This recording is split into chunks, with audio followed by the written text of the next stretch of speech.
Call to order the January 9th meeting of the Finance Committee. We'll do an invocation and pledge. Coach? Let's bow our heads. Most Heavenly Father, as we come at this hour in the evening, Lord, we come truly to say we thank you for the many blessings that you bestowed upon each of us. We pray, Lord, a blessing upon this parish of Ascension. Pray, Lord, a blessing upon everyone that assembled here tonight. We ask, Lord, that you bless the meeting as we take on. We ask, Lord, that you continue to guide, lead, and direct us in such a mighty way.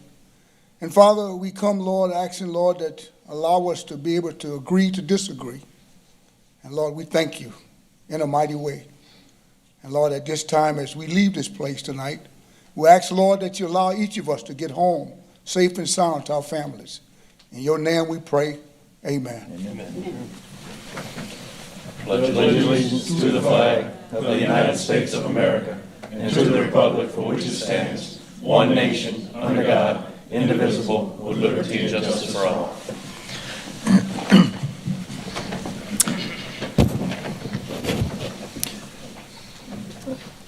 For roll call, I'd like to recognize that Councilman Turner and Councilman Orgeron are not present. I do not have any chairs additions. For public comment, if you'd like to speak on any item, please turn in a red or green card to Dawn. And when that item comes up, we will call upon you to speak if you would like to.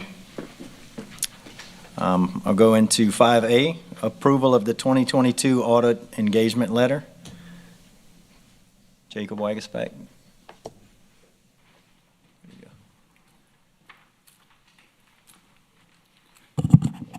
Yes, in your packet, you have the engagement letter to contract with the firm of Falk and Winkler to conduct your 2022 financial statement audit. So Pat, just to elaborate a little bit, this is just for them to engage in the audit that they do every year. So Correct. Chair would entertain a motion. Motion by Councilman Cagnolati, second by Councilman Mason. Any objections? Any questions? Hearing none, the motion moves to the full council for approval. 5B, approval of the 2022 statewide agreed upon procedures engagement letter. Same So type item except. This is a secondary engagement that's required under state law. Basically, any entity that reports to the state that is required to have an audit conducted and submitted to the state is required to be engaged to do these procedures as well. Okay. Yep. And I got a motion by Councilwoman Casso, second by Councilman Cagnolati. Any questions or objections? Hearing none, that motion passes to the full council for approval. Thank you. Thank you, Jacob. Item 5C, approval of cooperative endeavor agreement between Ascension Parish Government and Our Lady of the Lake Hospital, Inc. I guess we'll do this. Do we want to have Our Lady of the Lake speak, or do we want the speakers to come up first? Yeah, do the speakers first. I got a nod in support from Beth Denson. She does not wish to speak. Shondell Bro, if you would like to come up and speak, she is not in support.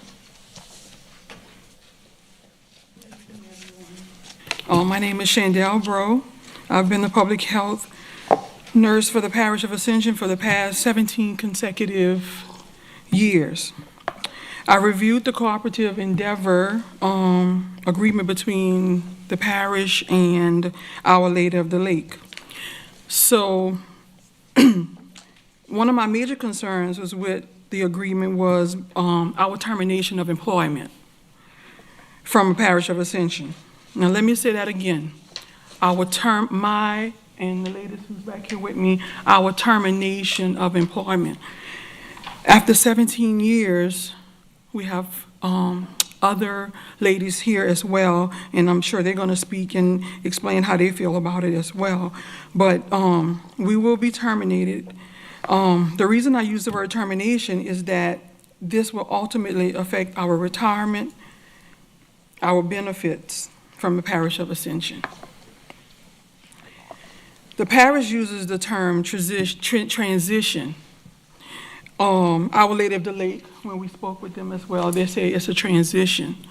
But for us, it's a termination, which again will affect my years of service, retirement with the parish of Ascension. Ascension Parish offers us a parochial retirement. So if it was a transition, we will be able to move on to what Our Lady of the Lake offers. But because it's not a transition and a termination, our benefits is going to end with Ascension Parish. The next concern is in the agreement, and when I say the agreement, I'm talking about what was given to us. It's called a cooperative endeavor agreement between Ascension Parish government and Our Lady of the Lake. So when I say agreement, that's what I'm talking about. This little packet we had, I don't know if you guys had that or not. But my next concern was the exemption of certain employees who remain employed by the Parish of Ascension and keep all their retirement and benefits. Now, the contract that we receive, it calls for leased employees. That's what they call those people who's going to remain as parish employees. But it says, but those who are allowed to remain parish of Ascension employees and keep their retirement benefits, I do not think this is fair or equal treatment against all current employees. Now, this is the question I have concerning that. What makes leased employees, these are the people that's employed with the parish, they are allowed, if they are within 5 years of retirement, they are allowed to stay, whereas we're not, if we're not within retirement, the 5 years. So I have a question. What makes leased employee years of service better than my 17 years? Ms. Shandell, that's, your time is up, but would somebody like to offer to So- answer that question? I think Ms. Casso has an amendment that will address this situation, and we kind of meant to hear the ordinance with the amendment first, and we just kind of got ahead of ourselves. So, Ms. Terry, I don't know if you want to go ahead and introduce it, just changing it from 5 to 8, so that would be instead of the 5 years, it would be 8 years. I don't think procedurally I can do that Yeah, okay. during the public But comment just to period. answer, But certainly to address her concerns, I do intend to make that amendment. Thank you. Also not in support, Roxanne Campbell does not wish to speak. Marcy Phillips, not in support. She does not wish to speak. And then I have Lisa Lopez, not in support, does not wish to speak. Yes, ma'am, you can. You have 3 minutes. Yes, Okay. ma'am. 3 minutes. I have a question that I saw Yeah. that in the. Ms. Lopez, pull the mic down a little bit. I mean, Yeah, I'm thank short. you. I have a question about if this endeavor does not work out. I saw that there's guidelines on both sides, that the lake can pull out, and so can the parish pull out of this agreement. I'm going to be made to retire in 2 years. I'm not ready to retire. I still have a lot of work ahead of me, and then I also will not even be eligible for Social Security or anything, so I'll have to keep going. But what happens if I decide to retire and I'll leave, and next thing I know, the agreement has fallen apart and I'm gone, and Our Lady of the Lake and the parish no longer have this agreement? I'm gone. I don't get to continue working and continue. I mean, I've been with the parish, I forgot to tell you that. It's gone on 17 years. So I've been there a long time. I like what I do. I like my patients. I don't want to leave. We're all healthcare givers, and I just want to ask that for all these years, we have been taking care of people, and we hope that you will help take care of us tonight and make sure that we are going to continue on the track and the road that we were meant to be on, or we thought we were meant to be on. Okay. So thank y'all. Thank you. Can you answer that question for me, by the way?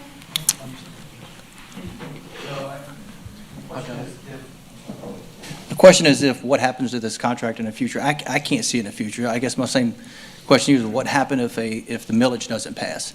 I can't see in that future. We're going with the best efforts. I think both parties truly want to see healthcare, move the needle on healthcare. We spend close to about $8 million a year on healthcare. So I can't look into the future and tell you what this contract's going to do. I understand. I just can't. I just don't feel that that's fair, because if Yeah. I'm gone already, it's just, okay, thank you for answering that. All right. And also not in support, who wishes to speak? Ms. Christy Burnett.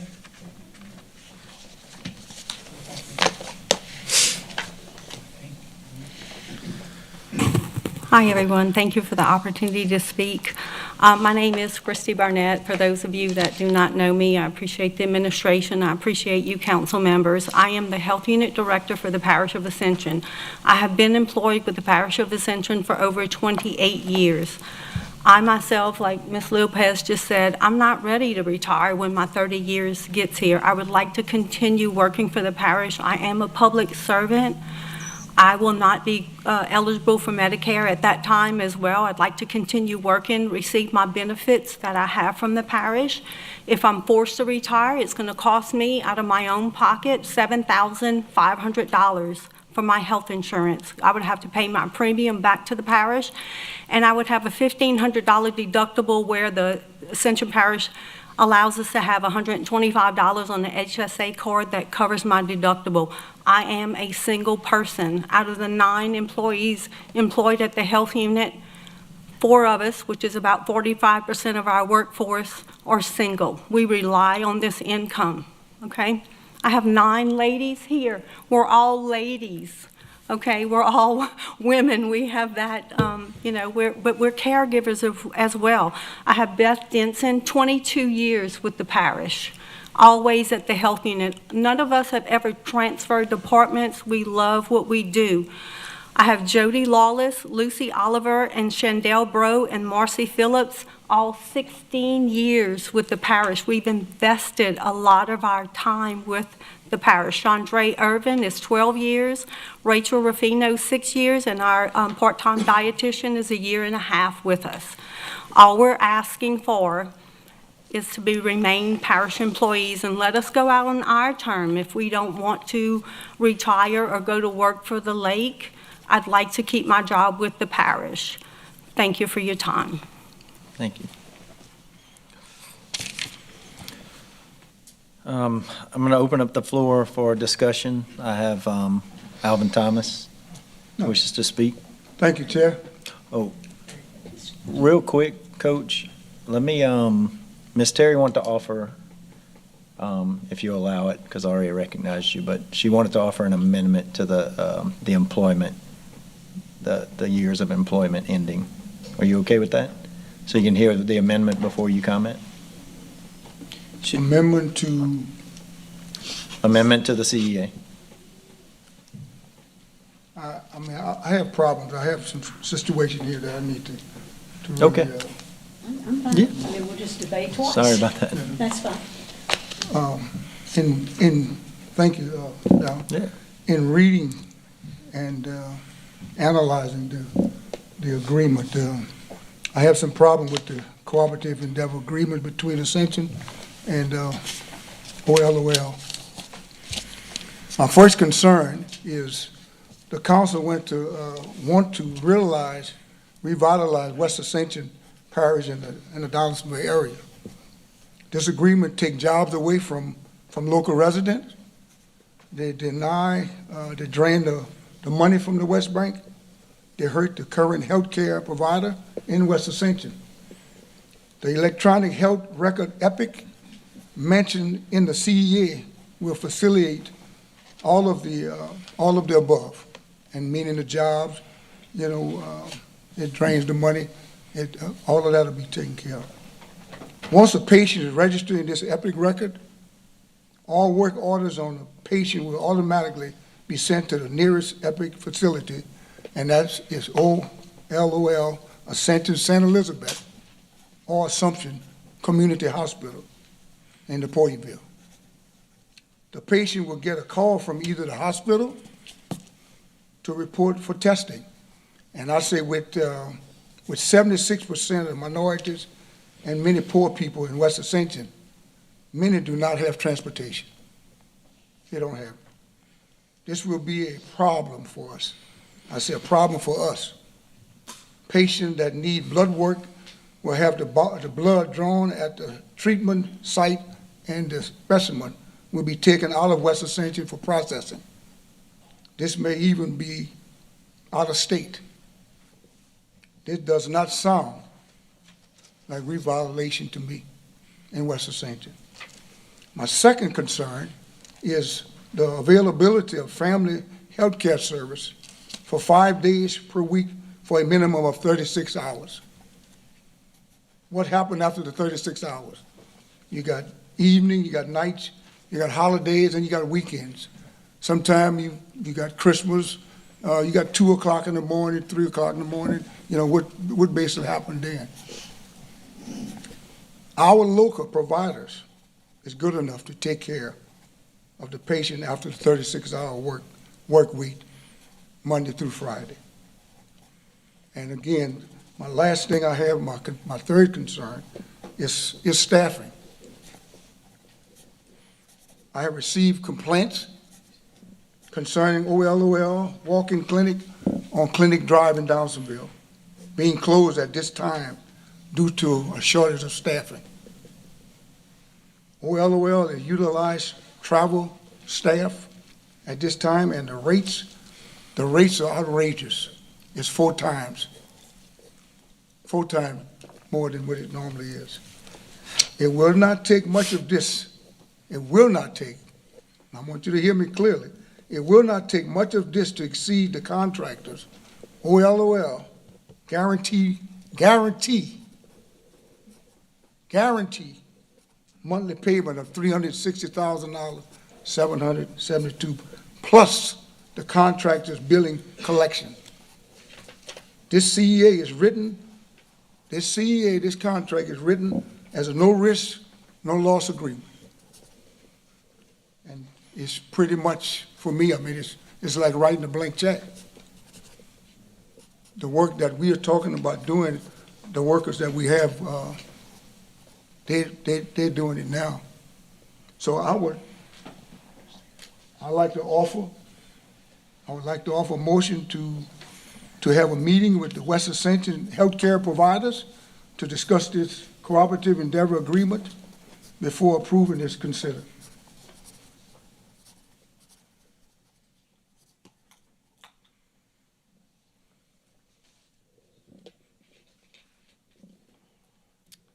If I don't get a second, then that motion would die. So does anybody want a second? I'll second it for him. Okay. Thank you. Thank you, Joe. Second. Mr. Chairman, Yeah. should we let Our Lady of Lake come present the other version before we start voting on an instrument?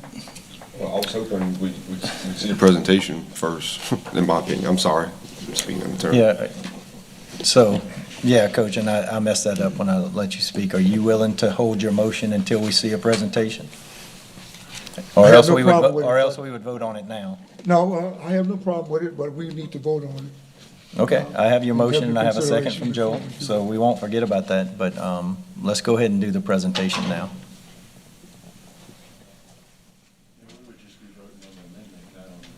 Well, we would vote on his motion, which was to defer voting on this, so we'll, So that the healthcare providers on the West Bank, that they can meet to discuss before we consider, correct. before we consider going Yeah, I with got this. Okay? We're not gonna kill your motion, I promise. I would like to have them do that All right. before. All righty. Well, we certainly appreciate the time and the opportunity to come and speak with you. And this morning, I was reflecting when this began and how this began. And it was interesting. It was about 10 years ago. Tess Stromberg came to my office with Terry. And there were some significant concerns at the time regarding behavioral health and the court system and a variety of things. And So that's when this discussion began. Of course, there was other administrations and other focuses, and so there was lots of discussion back and forth, not a lot of momentum until more recently. So it really began a number of years ago. As of 2 years ago, we were specifically asked to come and do an evaluation. Healthcare is an extremely complicated industry. It's expensive. It's got a lot of regulatory oversight. And it's people's lives that you're dealing with. So you have to get it right. If you don't, there are significant consequences, both economically, healthcare, and frankly, for a community. For a community to have economic growth, it has to have a healthy population. Folks that are sick can't go to work. Folks whose families are sick and they're taking care of them, they can't go to work. So it's integral to a community economic health to have good healthcare. And you can find those examples all over the country. Our analysis when we did this showed that there is very good work that's being done here in your public health and in your mental health, but there are significant gaps, and those gaps are about the sort of advance in technology, the ability to enroll individuals into payers that can support them. So this work is very difficult, very complicated, and requires a body of individuals to help do that. And that was really void entirely within the parish operations. So there's a tremendous opportunity to be able to give folks and afford folks the ability to engage healthcare at a much larger level and to expand the caption to include a lot more people. So after that analysis, and we discussed this for a while, and again, it was 2 years ago that began, we were asked to put a proposal together. And so the proposal that you have in front of you, the cooperative endeavor agreement, is the result of that 2-year journey to produce that. So we call it Healthy Ascension. And this proposal is an agreement between Our Lady of the Lake and Ascension Parish. So just so you know who we have here, so Chuck Spicer is the president of the Baton Rouge market. He's new for us. He comes to us from Oklahoma, which he had 12 years as a CEO over a large health system. Originally, he's from Texas, but he's eating crawfish and voting for LSU to win these days. So, and then the rest of the team is here, Coletta Barrett, April, Dustin. So they're all here to help answer questions if there are any. And of course, Kristen's the brains of the operation. She will be our lead for this project. And myself as a physician, and I run the hospital here, so of course we have full support of the hospital and of Our Lady of Lake in Baton Rouge. So this agreement it's a public-private partnership between Our Lady of the Lake and the parish. The goal of this is a collaboration between the two of us. 5-year partnership that offers an opportunity to develop an infrastructure that would provide a comprehensive mental health, behavioral health, preventative care, community wellness initiatives to improve the health of our citizens. Healthy Ascension is a collaboration between Our Lady of the Lake and Ascension that brings together and engages local nonprofits that have shared goals to create a healthier Ascension. Our Lady of the Lake Ascension would agree to assume the operations of the mental health, public health departments, and will offer a state-of-the-art technology. And this is the EPIC program that Coach was referring to. Customer-focused process, additional staff, operational efficiencies, all of which is geared towards reducing the costs per client while expanding access. It's a multi-phased approach that expands health services throughout the parish and the creation of HealthPlex both on the east and the west bank. Additional assistance will be provided to the recreational department and child services to improve services offered and additional programming. The Healthy Ascension proposed services are community mental health services, mobile children's health services, public health and wellness, and I would specifically say that the mobile children's health services, the initial start of that will be on the West Bank, and we've had multiple discussions with folks on the West Bank, and they're very excited to start that. The public and mental health community health services in Ascension Parish will be expanded to reach more citizens and offer more expansive services as outlined in these slides. There will also be the development of a human services board for the input of oversight and operations. All areas will have these services added and available. On-site Medicaid enrollment, implement of EPIC which is the electronic medical services, as well as on-site pharmaceutical services. Kristen's going to go into some of the more, some of the details on that. Again, Kristen Gradney. I've been with Our Lady of the Lake for about 9 years now in an administrative role, and I just want to echo what Dr. Trevino stated. I've had a chance to work a little bit more closely and kind of spend time with your employees, and there is great work being done. We just want to be able to add some infrastructure, some technology, and be able to expand those services so that more people have access. Initially, community mental health. And this slide really just illustrates how many people we want to reach. Today, in psychiatry services, we're reaching about 150 people, counseling 100. Our vision is to really expand the number of citizens in Ascension Parish who are paying taxes for these services to be able to utilize them full scale with greater access and electronic medical record as well. So we'll be supporting the judicial system. As Dr. Trevino mentioned, Judge Stromberg came and said, here are the things that we need. And we've listened, and we are trying to accommodate those today. April is working interim in the mental health Ascension counseling, and so we want to be able to do that even better by increasing the access and engagement in court-ordered treatment, being able to have enough services to meet the need of the court-ordered process, because right now we don't have enough counselors to meet that need, so we want to make sure that we have that. We will also implement a pretrial diversion program in the first year of this cooperative endeavor agreement, and that will help reduce the number of citizens going straight to jail without being assessed to determine if that is an appropriate response. We want to be able to offer treatment as opposed to just straight going to jail. So we want to utilize the staff that we have and enhance to offer more comprehensive holistic services. We will also implement a medical assisted treatment program, primarily which serves opioid addiction patients. So we would implement that in hopes to reduce number of DUIs, ER visits, crime and court usage. And then we would increase the availability of psychiatric clinicians and services. Today, it's less than 20 hours a week availability, and we would increase that. And then with counseling, we would help to have licensed clinical social workers, licensed professional counselors in-house, and be able to offer treatment not only during daytime hours but after hours as well to serve the population that we want to meet where they are. In public health and wellness, today in the clinic, so Our Lady of the Lake currently runs a clinic 1 day a week in the public health unit, and we're serving about 300 patients per year with that 1 day. Our vision is to expand the services, so having someone there 5 days a week, but in addition, having 24/7 on-call services. So if I call after 5 o'clock and no one answers, I get routed to a call center that can help me determine where I need to go and what I need to do. In addition, we would have MyChart, which is an electronic medical record that is an extension of Epic that allows a patient to be able to schedule a video visit from anywhere. They can schedule it from bed, from their car, from anywhere, any time of the day, any time of the night. We want to make sure that we have more preventative screenings, increasing access to immunizations 5 days a week, having integrated mental and behavioral health care, and then having pediatric primary care.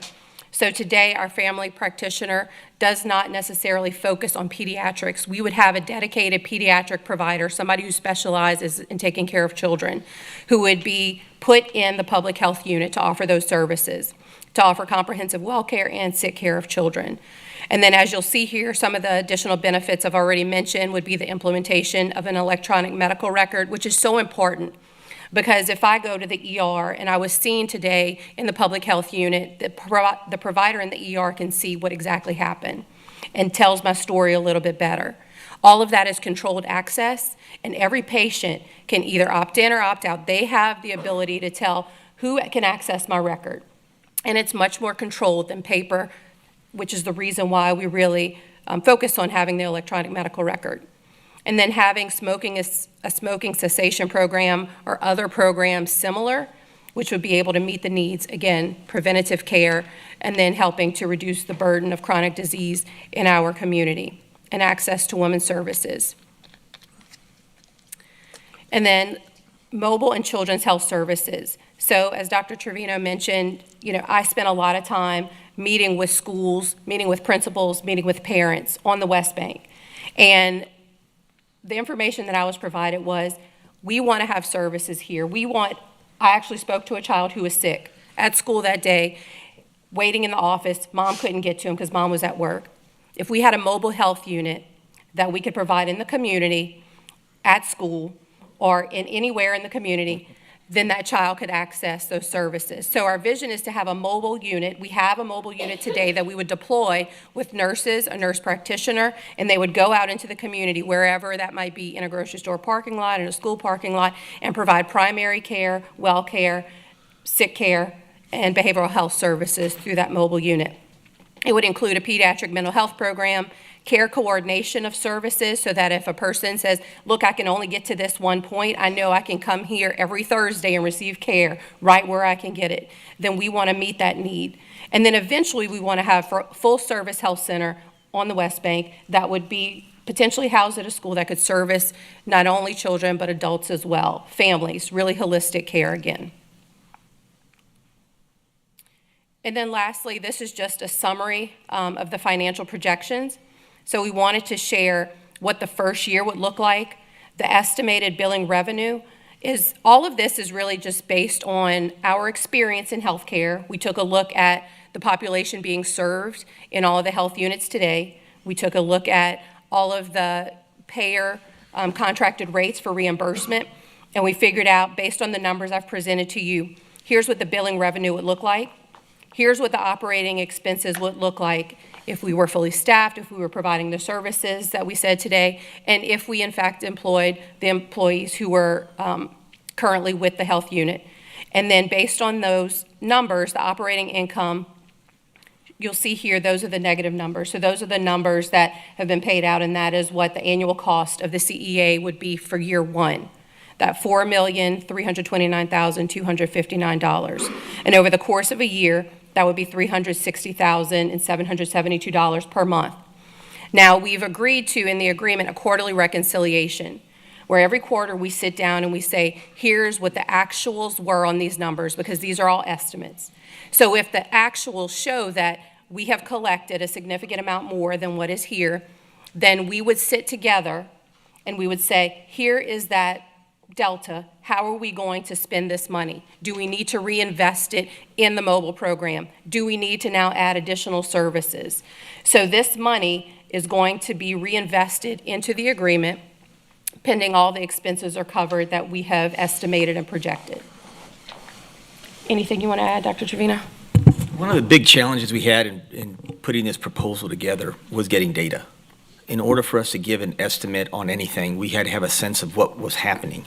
And it was not easy. And the reason is because you don't have it and you can't get it. It's you're doing the work, it's happening, but your ability to reach into that world and say, show me what's happened, give me the report, how many, how much, what is the outcome, connect the dots for us.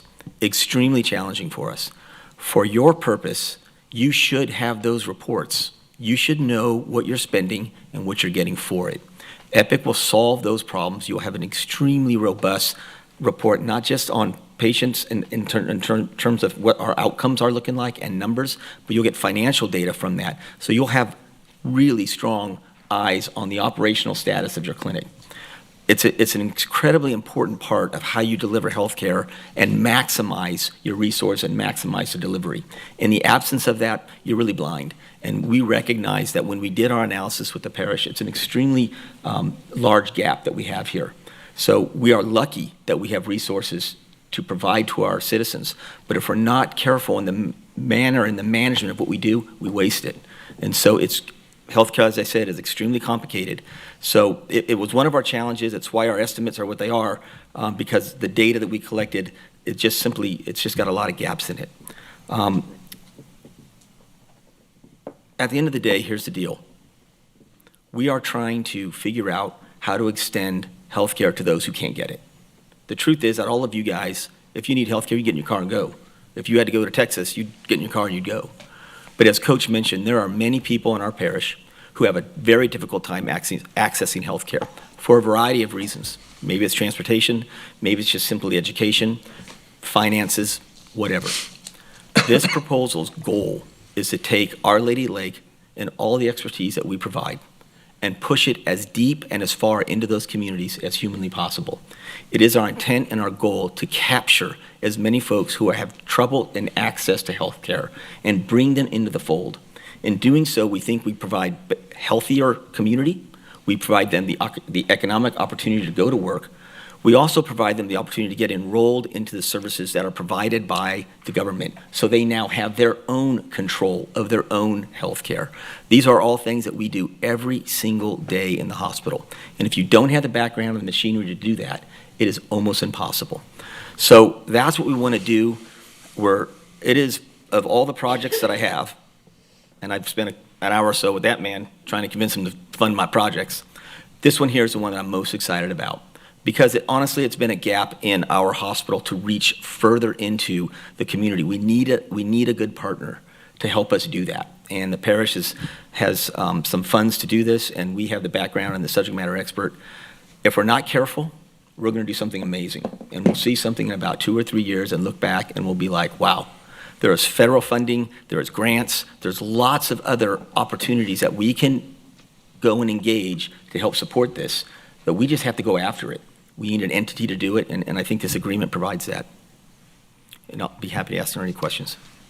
So just a bit of housekeeping. So Coach, you made a motion, Joel seconded it. Would you be open to withdrawing that to allow more discussion? You can always come back and make the motion again. Or could we just vote on it and then, if it doesn't pass, Well, I'm asking Coach since he made the motion. What is it you want to do? So we can either vote on your motion right now without further discussion, or you could withdraw it and you can interject that at a later time after hearing an amendment that wants to be proposed and possible more questions to be answered. Well, I'd just like to, Well, I have Ms. Terry next, so do you want to ask a question before you decide? well, I just wanted to make a comment on what Dr. Chris was saying on, am I able to do that? Go ahead. Okay. Yep. My priority is basically mostly taking care of people in terms of the need and where the need is. And I say the need is on the west bank of the river. The need of healthcare and the need of a lot of other stuff that we need to have it Yes, on the west bank. And also we talk about the jobs. And I know Ms. Terry is going to be coming up talking about the job. We take care of ourselves. Who's going to take care of us? And we don't take care of ourselves. And I say this because our workers that have put in their time, they've been with the parish, and they've been here, they've been fighting, they live here, and it would be a shame to force them into doing something that they don't need to do. Sure. I would think that they would give them the opportunity, that they would have the utmost respect for OLOL in the parish, and being so they done put in their time, John, on this intersection, and put in their hard work, and keep their benefits that they work so hard for. And that's not just the health unit, but that's the entire parish. I'm talking about workers that we need to make sure we take care of. And with that said, I mean, I just like to make sure that we bring back the health unit. So, Coach, I'll have to admit a failure on my part. I've been here 25 years. I started at Riverview. I'm sure some of you remember that. And over the years, I spent the vast majority of my time taking care of the East Bank, trying to take care of that emergency department, provide the service, reach into the parish to the extent that I can, but it's all been East Bank. I've been very well at the West Bank. In fact, my very first emergency medicine shift as a doctor was at Prevost, of all places. I was scared to death. It's been a failure on my part to not be more aggressive on the West Bank. There's no question about it. I've been busy, but it's still been a failure. Frankly speaking, it's been a failure for all of us on the West Bank because we are the wealthiest parish, highest income per capita, and yet we have one of the poorest cities in that parish. So I am not proud of the fact that I have not extended my facility and my mission to the West Bank. I'm fixing that with this agreement. So, and I would love for you guys to recognize your obligation to do the same. And so you have the resources, and I have the energy and the subject matter expertise. We just got to get it done. Yeah, Now, the truth is, Coach, I don't need any of y'all, and I don't need any of them to do it. I just got to get off my butt and go, right? Right. But together, be amazing. And our first goal on the children's program is the West Bank, period. And so, look, I recognize your concern. I'm with you. We want to solve that problem. I appreciate your comments. Let's not throw our workers away. Understood, Spend sir. their time putting in, and we have to come to this situation to allowing them to feel, not say not wanted, but to feel like they have to make a choice in terms of moving forward. And they've been with this parish, working their butts off. Yes, sir. For hours and hours and years. And here we come to this point here, and everybody just need to be treated fairly in Understood. terms of the years that they've put in. So, I mean, is it, had you talked to any other person? And I say any other person, I'm talking about Mr. Vincent. Did you make contact with him? I have not talked to Vince about this program. Is there any reason why you hadn't? Not, the- partic- I mean, the agreements between the parish and the lake, Vince and I are friends. I have worked with him in a variety of different capacities. But one thing I do know about Mr. Vince is that he has a very strong concern that his size makes him very vulnerable. And I never wanted to be the guy that pushed on Vince, ever. I knew what he did to the community. I know what he's been involved in the community. And I didn't want to be the guy that came across with the big gorilla, Our Lady of the Lake, and impose its will on that man and his facility. And so that is one reason why I take blame for my lack of being aggressive on the West Bank, out of respect for Vince and who and what he's done for his career. Having said that, my obligation, as I've grown a little older and a little wiser, is both to Vince, but more specifically, it's to the patients. Right. And I have to get over my concerns of my respect for Vince and my respect for Prevost, and I have to get after the patients that need health care. We have a facility and an entity that can provide it. And so I have to be more aggressive. I would love to do it with Vince, but that conversation is going to be something I'm going to have to manage with him. Well, I would just hope that we can work things out with. I have all every of the intention to healthcare include, providers on the every West Bank. intention to include Vince. And And you talked about reviews. lab draws. We'd be happy to be able to coordinate that with Vince. He has an active lab facility, and there's no reason why we couldn't figure that one out. Thank you, Mr. okay, so still the choice is yours. Do you want to vote on your motion to defer now, or would you like to rescind it and hear Ms. Terry's amendment and hear some more discussion? I'd like to vote on my motion now. Okay, and your vote is to defer so they can talk to the West Bank providers? Yes, And a second by Joel, so, before they make a decision on what they're about to do. and so I got an objection from Chase, so we can go ahead and vote. So we're stopping, I just want to be clear, are we stopping discussion? Well, if somebody has a discussion about his motion, then let's do that now. So is that, I have a discussion about the general contract overall. We'll go back. So, okay. Okay. do you want to discuss it now? We can do it before we vote. The world doesn't revolve around me. Let's just- Hey, I want to say one thing, I want to make sure, I mean, I know Ms. Terry coming with whatever it is, that we take care of workers. Comment about it. And I'm not just saying that, I mean, it really is really a top priority, not just for me, but for the people of Ascension in itself, that we take care of our own, making sure that moving forward, that nobody get left out. Okay, with that, do you want to hold your comment till after we vote? Can we get clarification on what the motion is? Our motion, but the motion I have is to meet with the West Bank providers, which is, you have 4 of them, you have CareSouth, Benson, the walk-in clinic next to Walmart, and Miss Reddy on the avenue. Those four, would like for you all to sit down and talk to them and gather their thoughts and see what they And can after we do. vote on this motion, we're going to go right back to discussion on this same item. So we could just get right back to Yeah, it. Coach, just to clarify, these other entities are not parish entities, correct? They're just other providers. Right, Okay, healthcare providers, right, let's, on the West Bank. let's go ahead and vote on your motion then.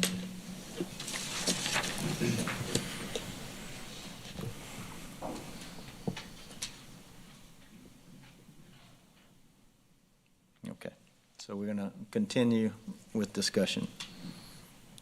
Mr. Chairman, I'd like to Ms. Casso, motion you're, to amend this contract in Section 2(1)A.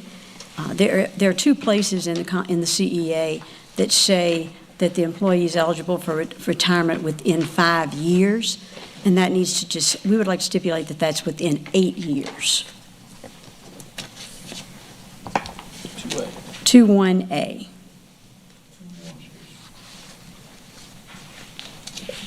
It's the second page of the document.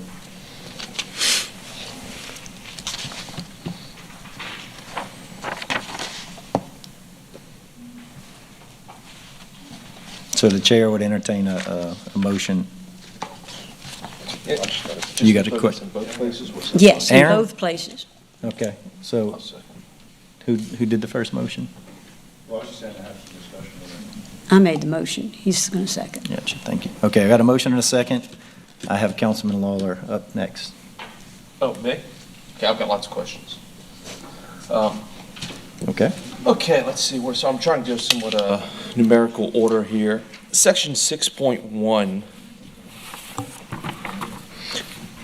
I think I understand what Ms. Lopez was saying. Her concern, and look, I may be wrong, Ms. Lopez, you feel free to run up to the microphone and correct me, is that what happens if we execute this contract, she is now an employee of your hospital, and then in a year and a half from now, this all goes to poop, technical term there, I think it's in the contract. Right. And everything gets canceled, she, at this point, is out of a job. She's no longer working. Okay, so explain that to me, why she wouldn't be out of a job, or how we're going to handle that for them. If she's employed with Our Lady of the Lake, she would remain employed with us. I mean, we're a large healthcare system. Healthcare personnel have lots of opportunities to grow within our organization. So they would remain employed with us and probably in a different capacity, but they would remain employed. No one would be out of a job. Okay, that's good. Is 90 days enough? And I have two questions on that. First of all, it says either party may terminate this contract at any time by giving a 90 days notice. My concern is, what if y'all give us 90 days notice? Y'all tell the parish, hey, we're out of this in 90 days. I guess my question for the parish is that enough time for us to get mental health up and running within 90 days? Or does it have to be more time? And the second part to that question is related. The way this is written, I'm not sure if it gives 90 days, because it says upon receipt of notice, the contractor, upon receipt of notice to contractor by the parish, contracting party unless the notice directs otherwise, immediately discontinue work. So that means that when you give that notice, y'all are going to stop doing work immediately, and that cuts off that 90 days. And we could have no mental health care immediately. So I think we need to look at 6.1. Y'all take a read and let me know what y'all think on that. But unless, we'd have the opportunity, but it says shall immediately discontinue work and placing orders for materials, facilities, services, and supplies in connection with the performance of this agreement.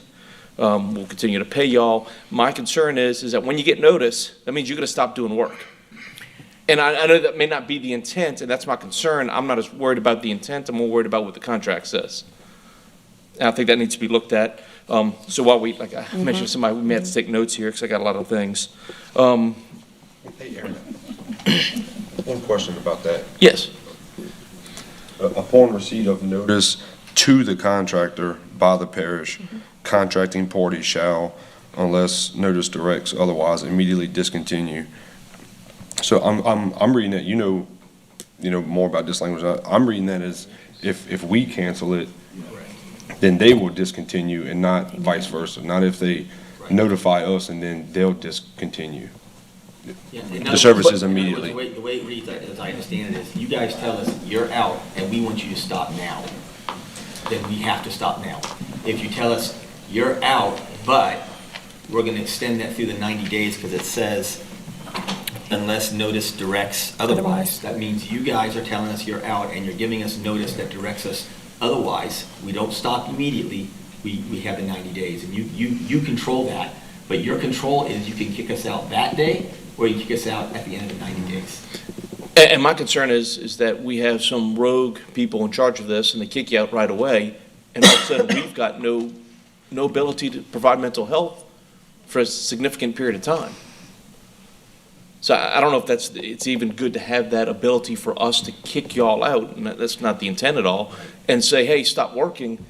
That could happen, and we've got absolutely no mental health care for everybody in the parish. So I think that's something that needs to be looked at. Section 3 just talks about, Article 3, a leader. I don't know who that is, what that is. Could somebody explain that? So the health and all policies leader would be someone that the parish hires who would work for you all and who would really be a health and all policies. They would work with this specific agreement, the Cooperative Endeavor Agreement, and be my cohort in making sure that this agreement, that we are accountable to it, one, and that two, that we are utilizing the resources, the funds to the best of our ability for the parish. They would also be, hopefully you all would determine that they would be able to go beyond that scope, right? Health and all policies, they would be able to look for grant funding, federal funding. They would be able to just create more robust healthcare programs, policies within the parish, in addition to working with us and any other healthcare provider in the parish that you see fit. It's a critical person for you. It is your monitor. It is your person who you own, you control because of your employee, and they, because they're working for you, are watching us. Yes. In addition to that, they're looking for additional opportunity and say, look, there's a grant. You guys got all the expertise in that big hospital? Write the grant, let's go get it. So they're your connection to us, and they work specifically for you, not for us. So it's very, very important that you have that person who is our counterpart.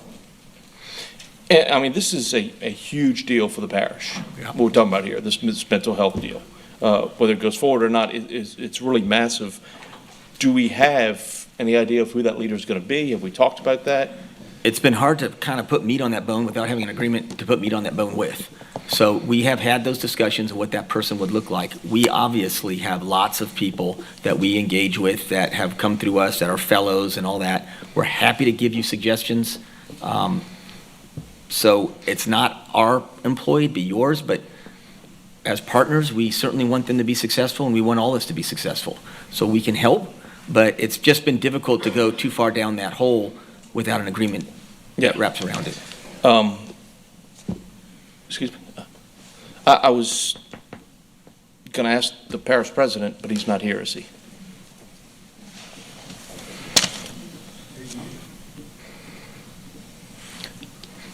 Yeah. Where? Oh, no, I thought Coach was saying Clint was here, but he's not, so he can't answer any questions on it. My next question, moving to section, let's see. Hold on. I guess moving to section 8, if you look at non-assignment, the last sentence says, additionally, the contracting party shall not subcontract any work to any party without the prior written consent of the parish. My concern is the parish is such a wide open, it's not a technical term.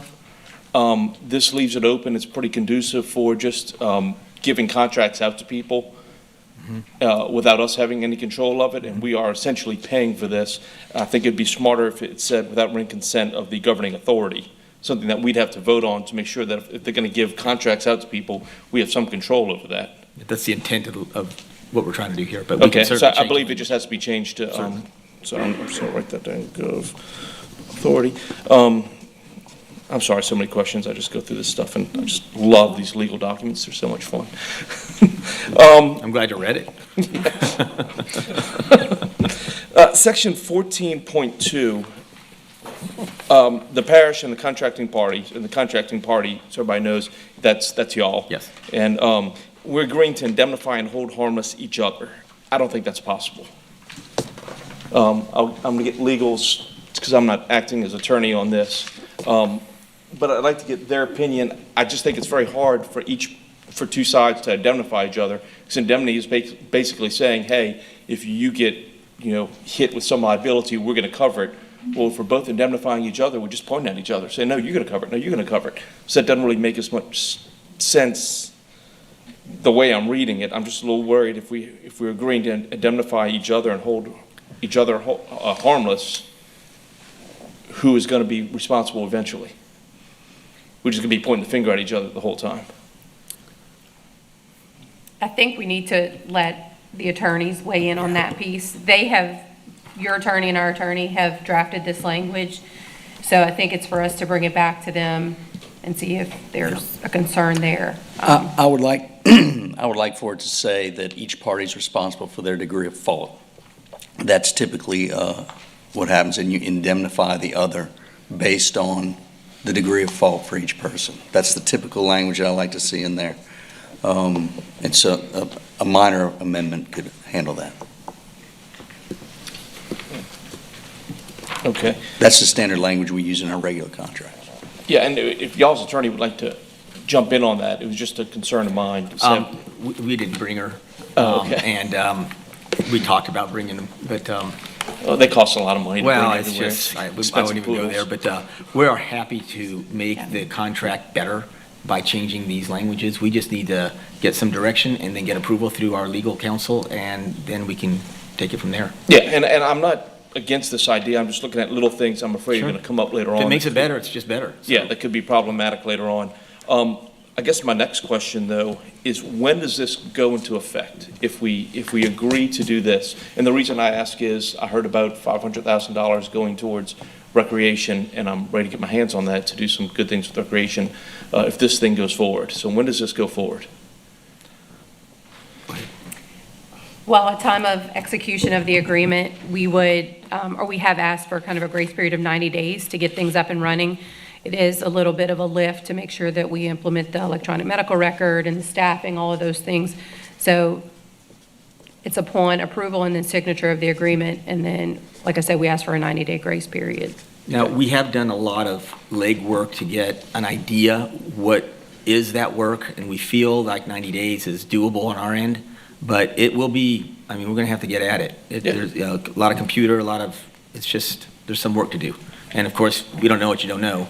We have commented, and John has talked to us, there will be no requests made to change the facility or anything of that sort in that year. We got to take what you got and make it work.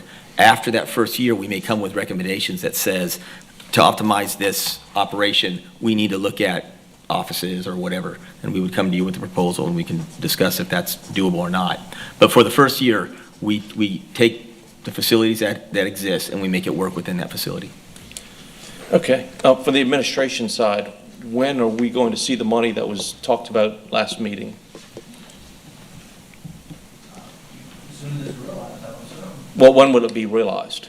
It's going to take at least a year. They're not going to give us $500,000 right up front. We'll accumulate it because of they're able to do this between $500,000 and $800,000 less than we're currently doing it.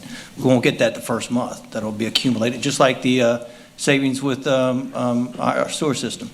I think we saved about $2.4 million so far. We didn't save that the first month, but over the 12 months it accumulated.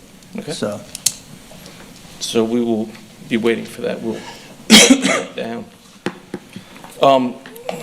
Check my notes. Mr. Lawler, we will be able to give you, with some regularity, reports on the status of the clinic and the finances, and you should be able to have tracking of the progress of what you just asked for. Okay, cool. I think that's all the questions that I have for right now. Y'all have answered most of those. My only concern is, and look, from everything I've heard, I think this is good for the citizens. I think this will work out for the employees. I know they're not thrilled about it, but I think that you know, if they become employees of yours, and as I think you've already testified, that if something happens to this contract, they'll still be employees of yours, they'll still have employment. I don't see any reason to really change too much in here, but there are some things in Article 8, 6.1 and 14.2 that I think we need to look at. Sure. And I don't know if we can pass this without looking at that, or how best we can do that, because I know you probably can't go change indemnity and hold harmless agreements just without talking to your legal counsel. Correct. We'll have a little, homework to do, but Yeah. I think we can turn that around quickly. We'll come back to council. Okay. So we've got time. Hey, Aaron, what was the two sections in Article 8 In Article 8, let me that you scroll. just referred to? Let's see, I referred to Article 8 was just having to change the word parish to governing authority at the very last word in that. Then, let's see, I'll scroll up. 6.1, I was just a little concerned about the way it was written about the 90 days notice, and if that'd be enough time, and if we cancel. Contracts generally like this work out well, but if something were to happen, I'd hate to see it gets canceled, and all of a sudden, we have no way to provide anything for our citizens, because we didn't give ourselves enough time. So that's maybe something we should look at, if we have to give ourselves a little bit more time, if the contract is canceled for any reason. And then the last thing was, I think 14.2, which I believe, oh wow, there are like 26 sections, was the indemnity and hold harmless section, which we'll have our legal counsel look at. Yeah, and Mr. Chairman, we can get with our council, with the other councils, and I don't think any of these would be hard. We can get you some language for council meetings. We'll redline, make sure everybody knows what we're talking about. We've had some internal discussions about some of the things you're talking about, so we'll get all those edits to y'all as fast as we can. So my question would be, Joel, you are next to speak, so I'm not forgetting about you, but do we want to vote on Ms. Terry's motion? Or do we want to defer this to the next council meeting with opportunities to edit? I'd like to go ahead, if I may, Okay. and vote No, on this I'm and okay. change that and put some of our employees' minds at rest that's an Okay, we vote on that that? figure says 8 years, it's not going to get forgotten about it. If I may, while I still have it, then I'm going to add to Terry's motion that we just correct section 8.1 while we're doing it, to add, instead of with the consent of the parish, that it be consent of the governing authority. Parish governing authority. Yeah, the parish governing authority. I'm comfortable with that. I have that. Councilman Lawler, if you want to add 120 days to 6.1, we're okay with that. That's a good idea. We're fine. Or do we need to check with them, though, on that? The other stuff didn't really Vote on it, affect and then we'll them. bring it back. Yeah, I think, yeah. Let's propose it at 120, and okay. if they want to, They need time, we need time. Yeah. Well, I think those are good. procedurally, I don't have all those written out, so do we want to just vote on the 8 years? Or nope. Yeah, we can I write want it to out. Or do modify you want to my, amend your motion? I want to amend my motion. I want to amend my amendment. What- Yeah, let Joel speak, he's been waiting Sure. patiently. Go ahead, Joel. Ultimately, yeah, I think this is a agreement that needs to move forward, and we have a lot of opportunity here. My main concern is for our current employees. I wanted to address, in addition to what Councilman Lawler mentioned, in the language to where it says, our employee or y'all's employee at that point in time, if this agreement is terminated, will remain employed with y'all. But I also heard from, I believe it was Ms. Lopez, that she wants an opportunity to come back to the parish if the parish decides to do their mental health again. So I think that would be something that the parish would have to put into there, or the parish would have to address. But obviously, if we're not doing it, I would still want to give them the opportunity, if we go back in the business of doing it. And the second part I wanted to address with the employees that we have. How many employees do we have that we currently have as a parish that y'all are going to bring on? All of them. Which is a total number of, Well, it depends on the 5 to 8 years, but everyone who exists today, which is, I think, about 15. 15, yeah. okay. So how many, I mean, y'all have exponential more employees than that, correct? Yes. That will be involved in this, I'm sure, in the whole program. So I don't think it would be that hard for the parish and for Our Lady of the Lake to work out some type of service or program to where the parish actually contracts employees out to y'all, let them continue to work for the parish, and within the agreement, within the agreement, that addition, and it'll equal out exactly the same. Whatever money that we pay to them will just be taken off the amount that we pay to y'all, and it goes through, so they get to keep their benefits through that time. And still that's work. what's in the agreement as it is. It extends to, based on the proposal, it extends for up to 8 years, which means that folks who are within the 8 years of their retirement would be able to stay under the parish HR construct, and therefore would be receiving those benefits for all those that were. Does that say that? Everything. They stay a parish employee, our handbook, our vacation days, our retirement. As a parish employee, so Yes. so it is going to be contracted from Yes. us, So and we're going to write Yes. y'all. It's about, I think if it goes to 8, I want to say it might include up to about 7 to 8 people that would fall into that group. Now, my question is, I want to have all of the employees into that group that we currently have. And as many employees that we have, I don't think that's going to be a deal breaker. And y'all said you addressed all the employees, you went through and you vetted them. I'm not saying to take accountability away from employees, because as a parish employee, they always have a right to come back to a parish if they're fired for something. And for those employees, we just have to go through those same motions. It's certainly doable. Yeah. It's tricky. And But it's more- only 15 people tricky. No, it's more tricky on your side Yeah. of things than it Yeah. is on our side. It's tricky for both. Obviously, if someone decided they didn't want to work in the clinic, then we would have, new people coming in would be hired under Our Lady of the Lake. So then you sort of have a dual thing going on for. In what sense? So of the 15 people, let's say 2 said, look, I'm done working. So we're going to hire to replace those 2 people. Well, then it's in a whole new thing. I'm talking about our employees that we currently have in the parish. I know, but then what you have then is you got some people following a parish HR rules, vacation, and all that stuff. The way you would do it is the people, you would have to put in the contract that the people that are currently working in the parish, they would basically be contracted out from us to y'all. Mhm. So those employees, y'all would pay, y'all would pay us, and we're going to pay them, essentially. But Right, the money's going to wash out. It's not a so- money issue, it's the rules. The rules issue. It's the operations, it's Well, we what could are your do, I just vacation want to look days? at this as far as like your, where their main things is their retirement and their benefits, right? That's what I'm looking at. I'm not looking at, I know, but you don't get to just choose what part of your HR you have to carry. Any employee that's under the parish gets the entire package of your HR, including the other things that are not, that you didn't mention in terms of the retirement and all that. but which part wouldn't we want to include for the parish HR, I guess is my Well, question. where it gets tricky is things like our vacation days are different than your vacation days. Sick leave versus PTO. So there's just differences between that you end up, and it just gets chunky.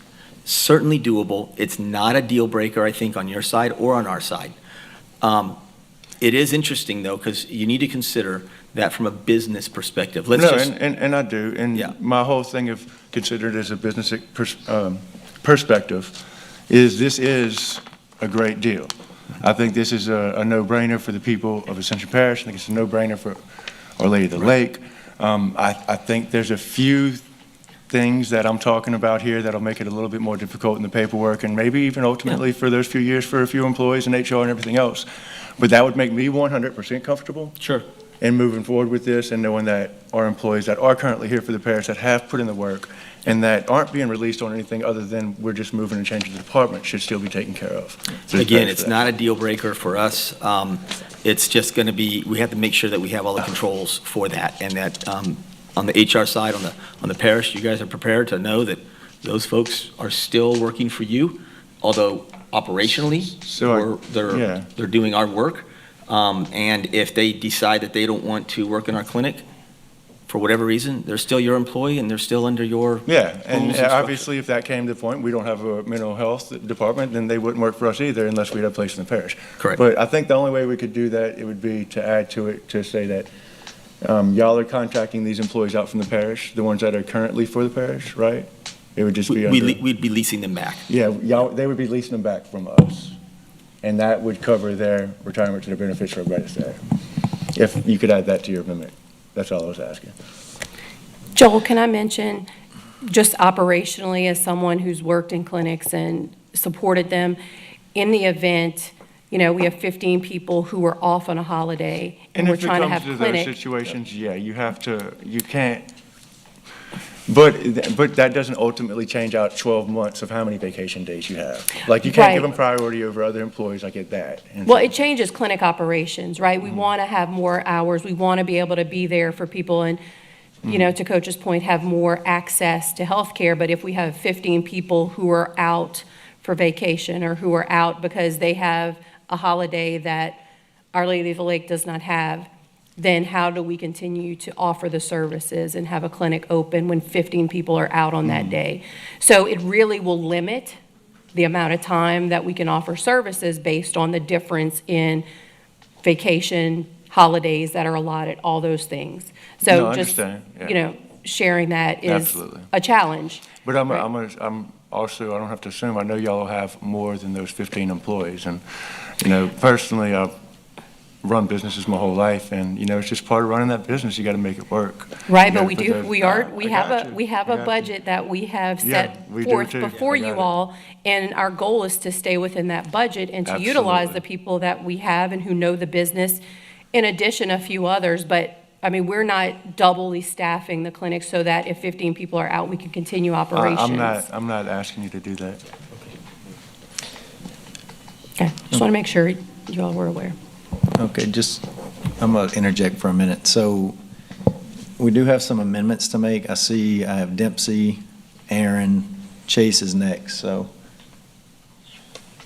you want to go ahead and go? We need a little more time. You out?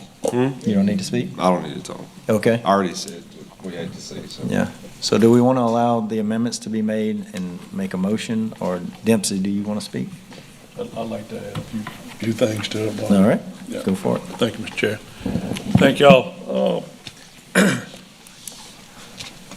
So we to the, 5, 8 year, what does 10 years look like? The reason why, most of them out here saying they have 16, 17, 18 years of service. If you add if we do the contract, and I have no problem with 8 years, but if you sweeten the deal for 10, most of these folks are at 30 years service.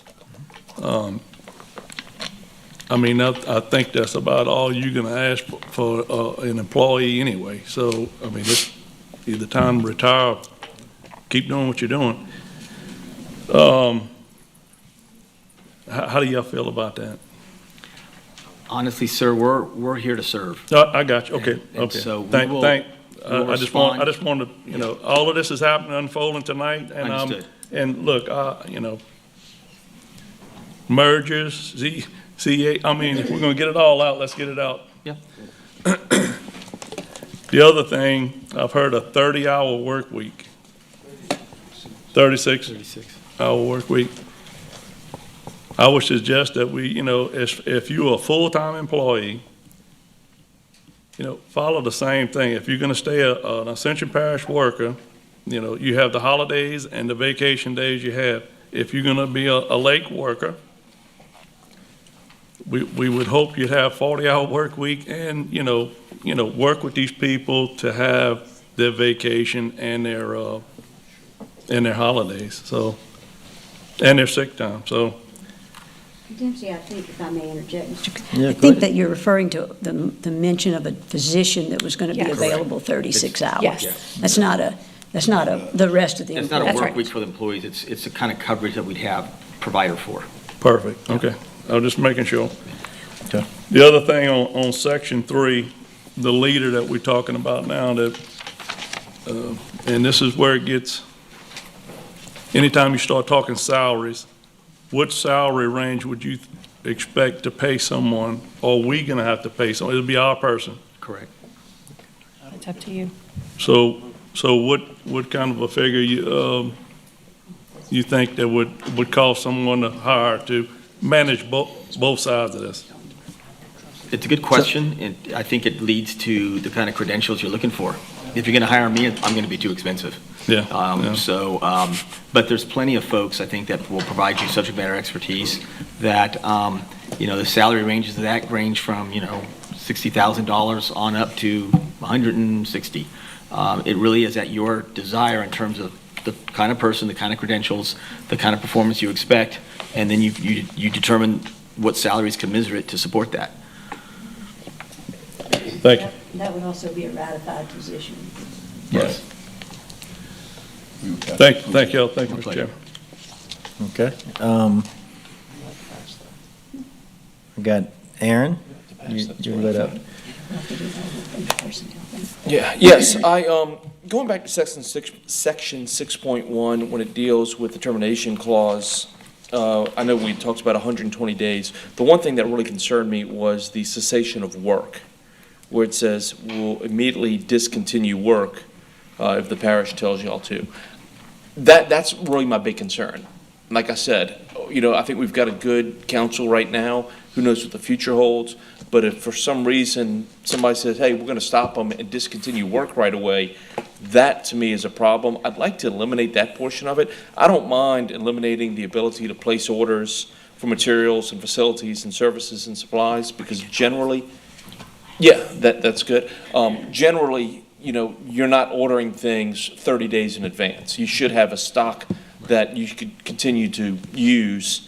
And I understand the reasoning behind it, so the public knows, is that if we discontinue, y'all can't go a bunch of order supplies and help your friends with that.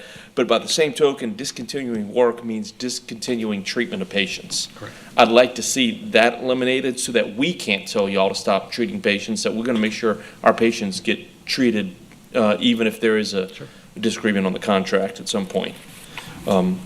So what I'm looking at as far as amendments go is to have Terry's amendment to section 2.1, which I don't have the exact wording in front of me.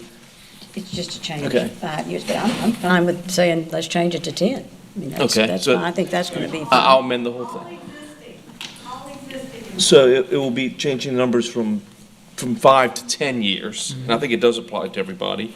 Then section 8.1, changing the last word of parish to parish governing authority. And that's in section 8.1, the last word.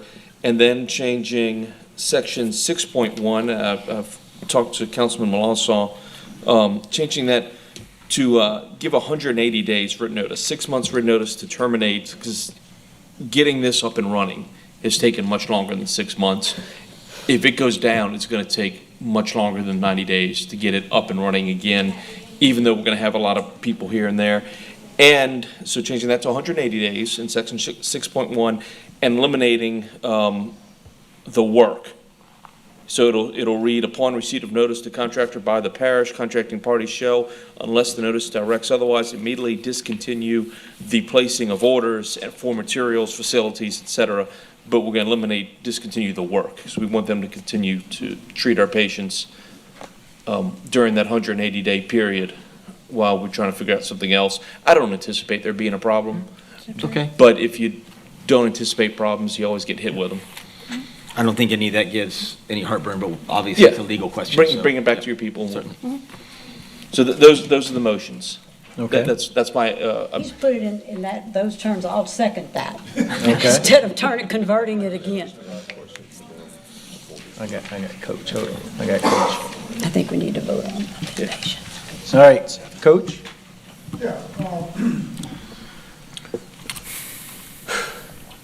We've said, it's obvious that we have a lengthy discussion, and it seems as though we need time and they need time to look at this agreement. And my other question is, are you going to get with the healthcare provider on the West Bank? Are we going to get with? I'm happy to talk with anyone that is interested in speaking with me about it. My contract is with the parish, and so my obligation is to the parish. And so if it's the will of this council that in order to have the agreement, that they wish that for me to go do that, we The can. West Bank is a part of the parish. So No, I'm Coach, talking about the council. Okay. so just real quick, so that was your motion and that was voted down. So I would say that this board is not asking them to do Okay. that. All He right. is offering personally, I would think if they have questions, I'm not sure exactly what he would be asking an entity that is not part of this parish. Okay. I have nothing else to say after I say this.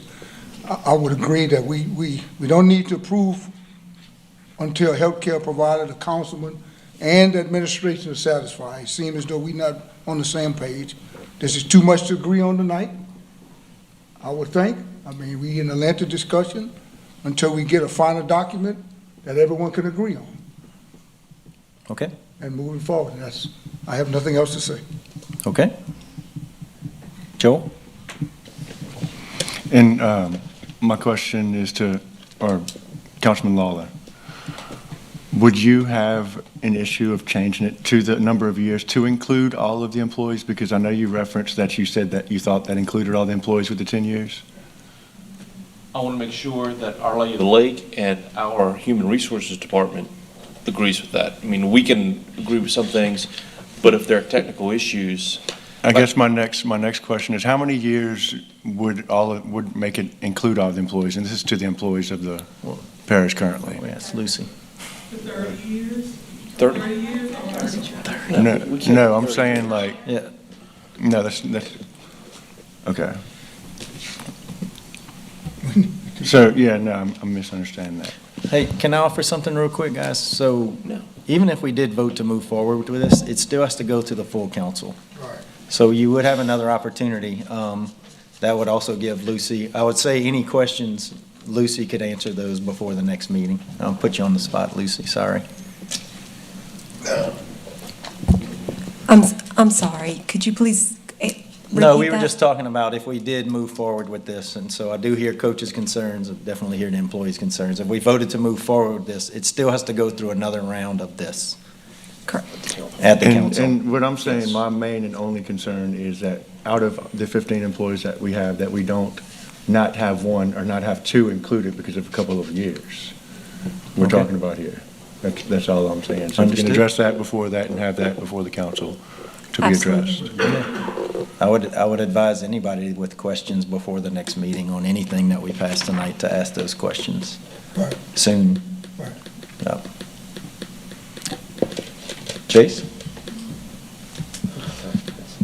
So much.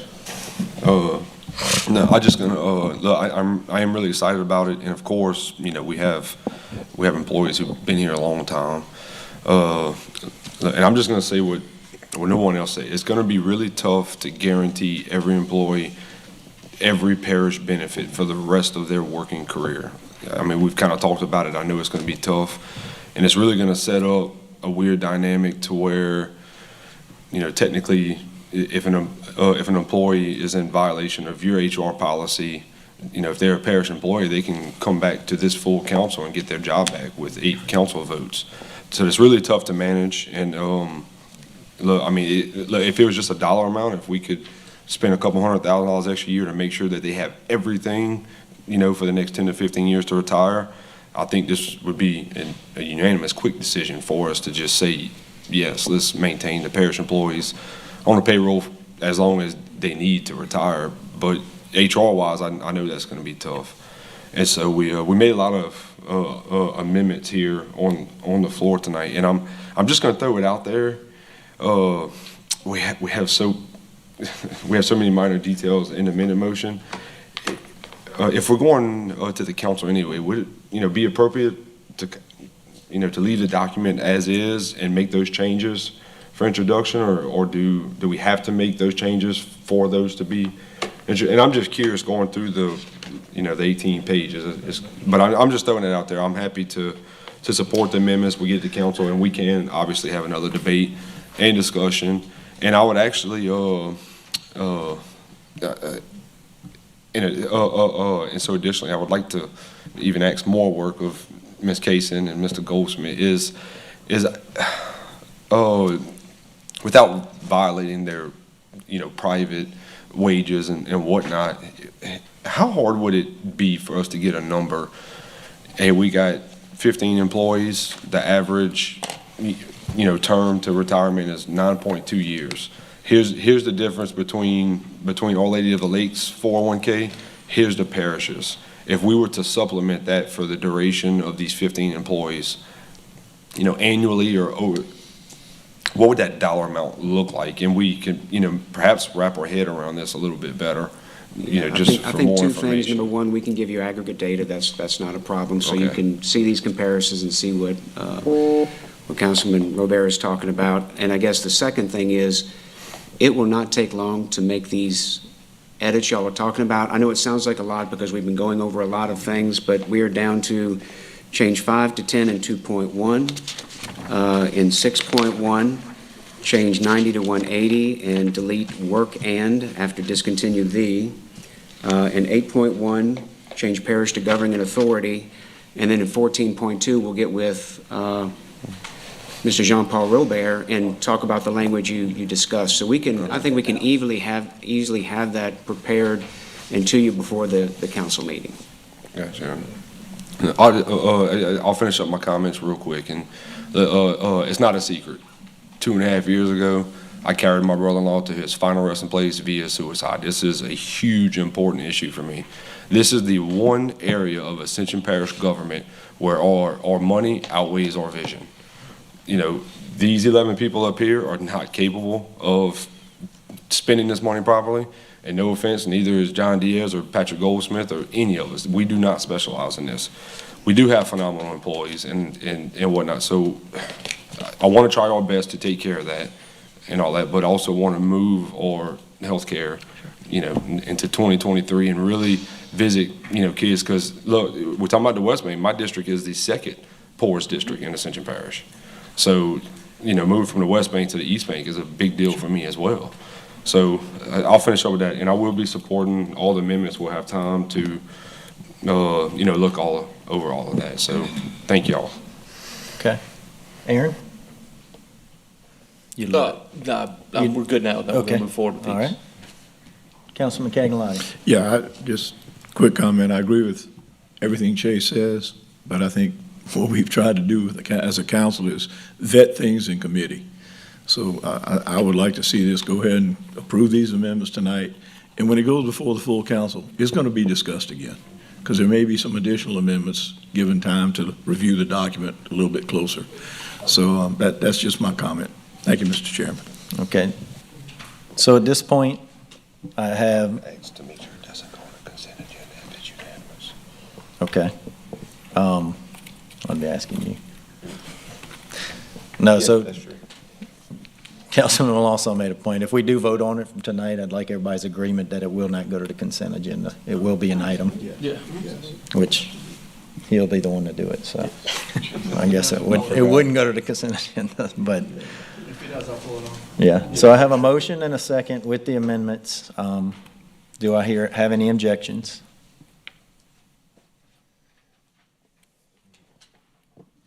Hearing none, it would move to the council for full approval, or to the full council for approval next meeting.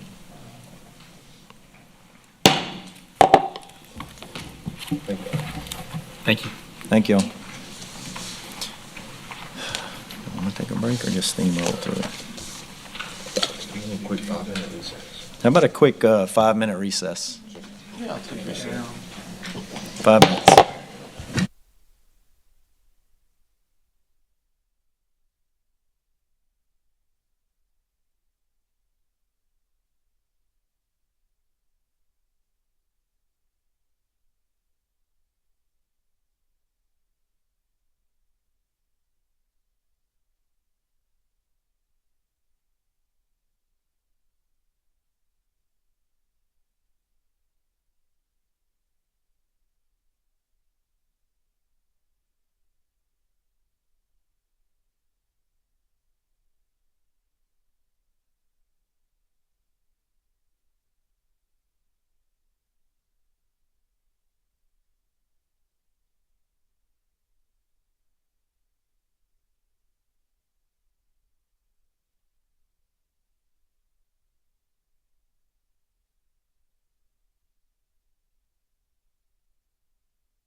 I've gotten way too used to that seat.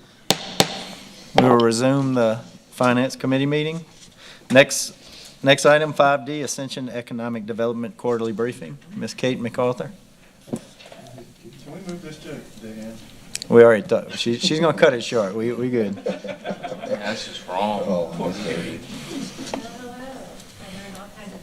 I'm going to try and hit the high points and go through this quickly, so ask me whatever questions you have after this. But obviously, you all know that this is our quarterly briefing, so it's at end of the 2022 year summary. Essentially, we went and closed the year out extremely busy and started this year the same way. We ended up getting 68 leads in the year of 2022, which is more than we've ever had. The majority of them come from the state, as usual, and then we had a lot that came to us. And a lot of that had to do with, we have two contractual partners. One is Research FDI out of Canada, and one is the Transatlantic Business and Industry Council. And so these companies set up virtual meetings with us. They pre-qualify the companies in the sectors that we select. And then we did do two recruitment trips. One was Select USA. We're adding another one this year, the Global Energy Show. And then we did a Switzerland, Italy FDI trip where we had 21 company meetings set up for us. So out of all that lead generation, we had 22 site visits from 16 different recruitment projects. So you can see all of the different projects, the industry that they're in, and the sites that they were interested in visiting in person. Then, as always, business retention and expansion is our real main focus for our program. That's where we go and we talk to different business leaders. We did 35 this year, some of them multiple times, and then talk to them about any challenges they have doing business in the parish so that we can address it up front, hopefully before they have a consideration of closing. And then anything that they're really proud of or anything that's wonderful about doing business here, and then we put them together in an aggregate and report back to you. Obviously, traffic every year is the #1 concern. And then this year, workforce was the #2, and that was more about finding workers where they're getting a tremendous amount of interest, but not necessarily with the right experience. So right now, we have 41 projects on our project chart. 10 of those are A, which means that they're making a decision within the next 12 months. 13 are Bs, and 18 is C. And so C is really just the suspects that have come back a second time asking for information, but are really not in the process of moving very quickly. Bs and As are more fluid, so those are really based upon how active they are at that time period. But all of these are in the billions, which I'm not sure has ever happened before, that each category is now over $1 billion of active project activity. So then we ended the year with some really good announcements. We had 7 in total. That was $2.6 billion of new capital investment and 275 new permanent jobs. And you can see the list of businesses that are either new or expanding here. And then what we do is all based upon how much land we have that we can actually meet with the project's needs. So we are actively marketing. We do have 2 project feasibility announcements that happened in 2022 in the West Bank, so we're very excited about that opportunity at the Riverplex Megapark. So we're going to continue to work on the infrastructure to get those industrial projects across the final investment decision line, and then continue working on getting more land put together on the east side, and then working on the industrial parks that do exist, as well as doing some redevelopment work with incentive programs that are available. And then, as always, what everybody here that we partner with works on with us is keeping us a business-friendly environment, supporting the industrial tax exemption program, partnering for education and workforce, anything that makes this a good parish to live, work, raise your family. All of that goes hand in hand with everything we're working on. And part of it is the environment and all of the new programs in carbon capture and hydrogen hub grants and all the awards that are coming from the federal government. There's going to be a lot of movement over this year. So a lot of that started in about midway of 2022. And then, as always, we like to close our quarterly presentations on our latest job creation, capital investment, and the amount of money that the parish has spent on AEDC since our inception to show our return on investment. So any questions? No questions. Great job, Kate. Thank you. All right, thanks. Thanks for being patient and. All right. Item 5E, approval of CEA with Southeast Louisiana High School Rodeo Club to provide $17,000 to host their rodeo at Lamar Dixon Expo Center. A motion by Councilwoman Casso, a second by Councilman Lawler. Any questions? Any objections? Hearing none, the motion passes to the full council for approval. 5F, approval of the renewal of the contract with Total Energy Solutions for preventative maintenance of all the generators at various locations around the parish. Total contract amount, $174,950. Motion by Councilman Lawler, second by Councilman Mason. Any objections? Any questions? Hearing none, that moves to the full council for approval. 5G, approval of amendment number 3 to the professional services contract with Joey Thibodeau's Drain Cleaning and Plumbing to increase the contract amount for an additional services in the amount of $5,000 for a total contract amount of $65,000. Motion. Second. Motion by Councilman Lambert, second by Councilman Robert. Any objections? Any questions? Hearing none, that motion passes to the full council for approval. 5H, approval of amendment number 5, the Beta Group Engineering and Construction Services LLC, Ascension Parish Sewer Testing and Inspection Services, Hillaryville, Darrow, Astroland, and St. Elmo. Motion. Motion by Councilman Melanson, second by Councilman Thomas. Any objections? Any questions? Hearing none, that motion passes to the full council for approval. 5I, approval of a resolution for a contracting authority for Ascension Parish GOMO. Motion by Councilman Mason, second by Councilwoman Casso. Any questions? Any objections? Hearing none, that motion passes to the full council for approval. 5J, approval of amendment number 1 to grounds maintenance services contracts. Motion by Councilman Lawler, second by Councilman Thomas. Any questions? Any objections? Hearing none, that motion passes to the full council for approval. I think I do need to read the whole item, by the way, per sentiment, so I'll be fast. 5K, approval of amendment number 2 to the grounds maintenance services contract with Royal Estates to extend the original contract term an additional 3 months to March 31st, 2023, and increase the contract price by an additional $25,000 for a total contract amount of $192,431.89. Motion. Second. Motion by Councilman Lawler, second by Councilman Mason. Any questions? Any objections? Hearing none, that motion passes to the full council for approval. 5L, approval of contract for water main extension, Ascension Water Company, to extend a water line down Harry Savoy Road to Gore Park Road to provide a reliable water source to Butch Gore Park. Motion. Second. I have a quick question on that. Motion by Councilman Mason, second by Councilman Lambert. Question. How do we Aaron. go about getting that done? Who's in charge of getting that done? No, I mean, but like who from the parish went to them and said, hey, we need to get this water main run? Mike, man throwing Yeah. pens. I know this is good.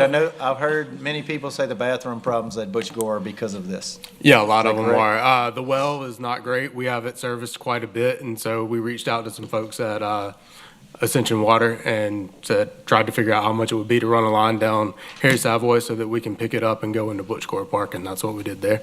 So there are potentially some other locations we'd be looking at after that. Okay, as yeah, well. but the reason I ask is there are other locations around the parish that could use water lines. And, that's something we as a council would certainly support, but we need administrative help to get that. So I was just wondering who did it. Yep. So I guess you'll be in charge of getting water lines with the rest of the No, parish. indeed, only if it's a park. Councilman Cagnolati. How far is this water line? It goes from, 431 all the way down Harry Savoy to Gore Park Road, and then we'll pick it up there. Distance? I could not tell you. Honestly, right off the top, I'd have to go look it up. 3 miles. No, I don't know. No, not at all. 431 in Bush Gore. Yeah. About half, 3/4 of a mile. Okay. All right. Any objections? Just add to it, if you don't mind, Skeen, but, with the, installation line, make sure with our fire hydrant, I know we have an agreement with them. Let's make sure that, also we're looking out for fire protection back there too, in case something would happen. That would help ratings and everything else. Yes, sir. Any other questions? Hearing none, that motion passes to the full council for approval. Item 5M, approval of amendment number 4, Gresham Smith and Partners for Traffic Engineering Consulting to continue the traffic study at LA 621 and LA 73 for the intersection to be signalized instead of a roundabout and to extend the contract term to May 1st, 2023. Does not affect contract price. I have a question for Mr. Joey. Joey. Motion by Councilman Mason, second by Councilwoman Casso. And a question for Joey, yeah? You're on. Hey, Mr. Joey, I got a question for you. Sure. Is this new? I thought we were going with the roundabout at this intersection.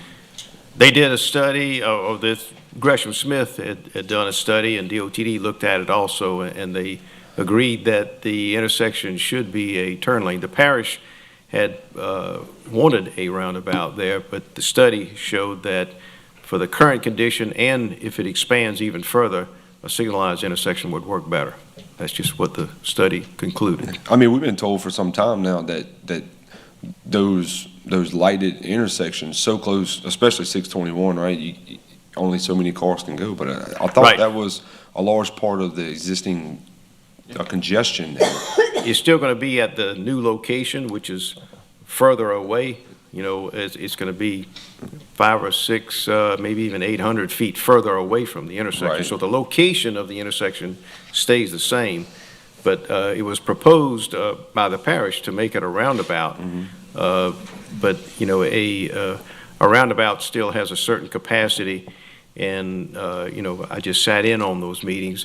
It would somewhat, I guess, one alternative would have a single-lane roundabout would not be sufficient. So they said a double-lane roundabout would be the other option, and they said double-lane roundabouts just don't work that efficiently. You know, there's more weaving within that circle, so that's why they concluded in their study was that, you know, the signalized intersection where there's going to be actually 3 lanes that's going to be able to take that left to go towards the interstate. So the location is still further away, so it'll allow that signal that's at the current 621-73 intersection, that's going to go away. It's going to be much further away. But it will be, they concluded during the study that a signalized intersection would work better. Okay. I just find it odd. I mean, we're about to put a bunch of roundabouts on each side of I-10 on Highway 30, and for years the last couple of years, we've been talking about roundabouts on each side of I-10 at 73, so just, you know, kind of caught me off guard. Yeah.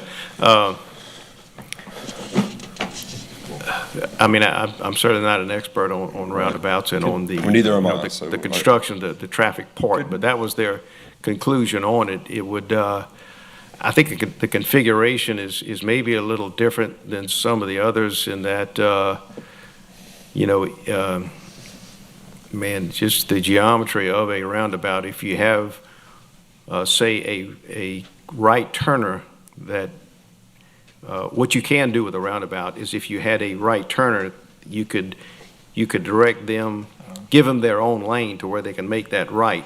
And the roundabout that's going to be at Parker and Breaux, where the new high school is going to be at, is going to have that feature where you're going to have a large right turn that you really want to separate them from the roundabout so that they can make that heavy right turn. You'll have them a dedicated lane. In this case, if you made a roundabout, the people on 621 would have to enter the circle and stay in that roundabout and congest the roundabout. The volume is high, so you may have to, you would have a lot of weaving. So if you came, say, from 73, you might be on the outside lane, and if you wanted to go straight, you would have to weave to the inside lane to continue to go under the interstate. Everybody else is going to want to weave to the outside to get to the interstate. So it's just a little more congested if you're talking about a roundabout. Okay. Well, thank you. Sure. We got a motion in a second, right? Yeah, I don't have any objection. Okay. Hearing none. Oh, you got a question? Can I make? Okay. I want to make one comment. Okay. I'm glad to see that we are not committed to doing something and then find out it won't work, and we just say, well, that's what we said we were going to do, so we're going to do it anyway.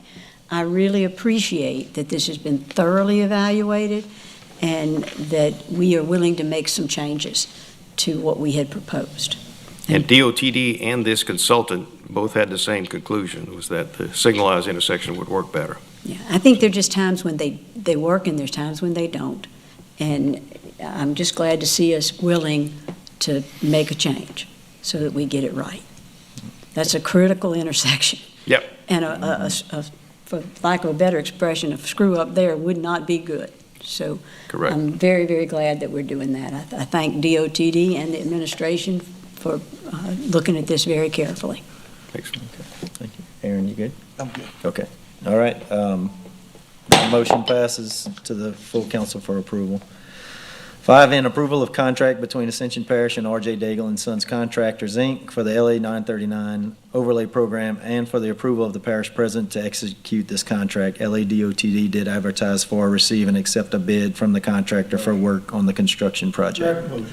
Motion by Councilman Robert, second by Councilman Thomas.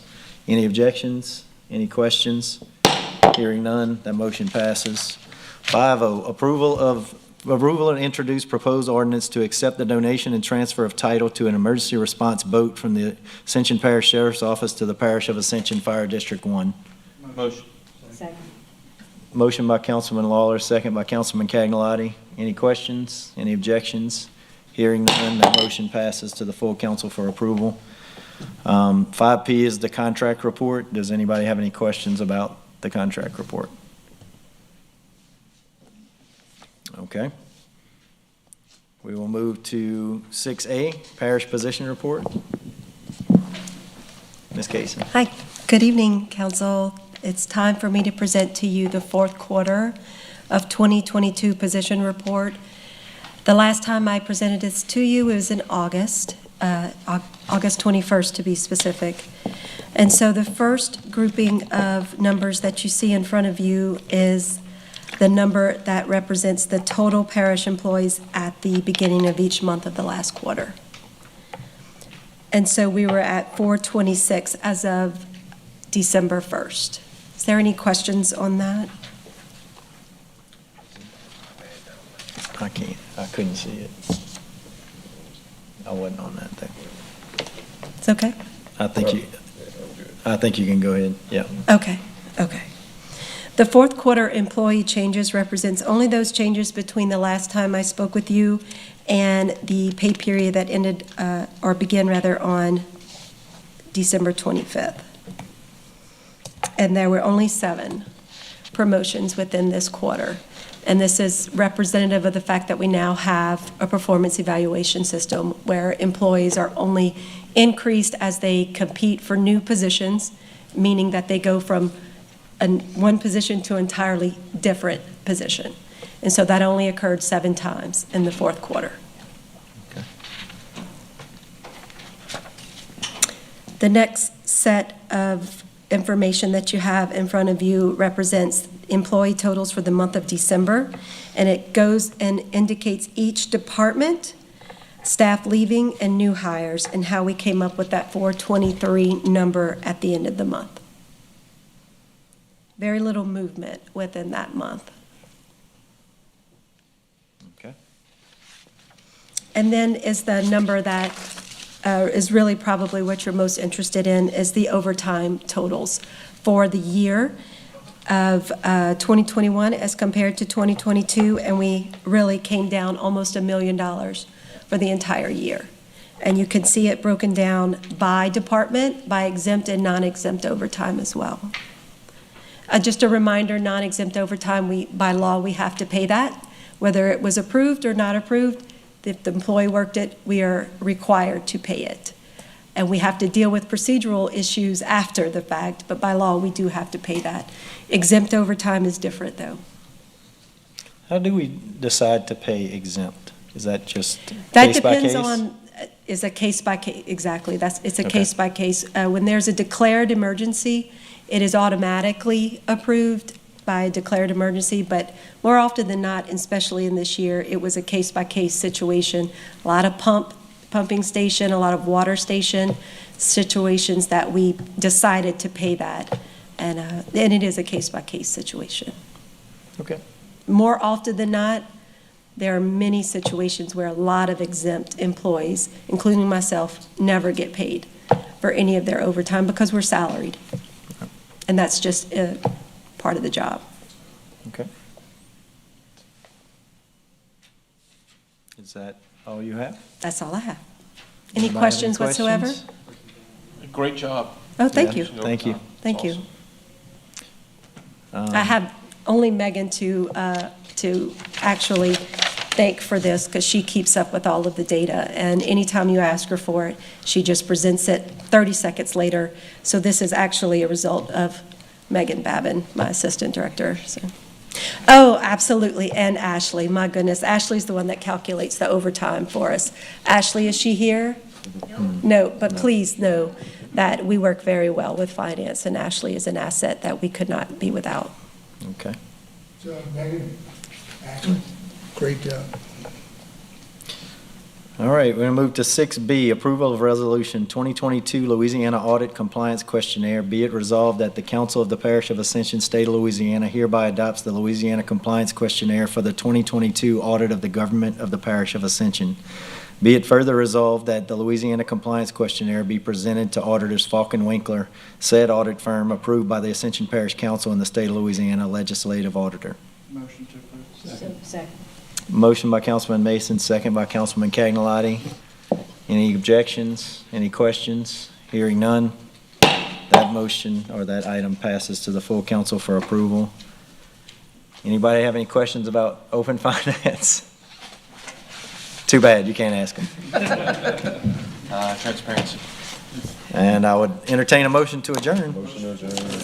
Motion to adjourn, Councilman Malonzo, seconded by Councilman Mason. Meeting is adjourned.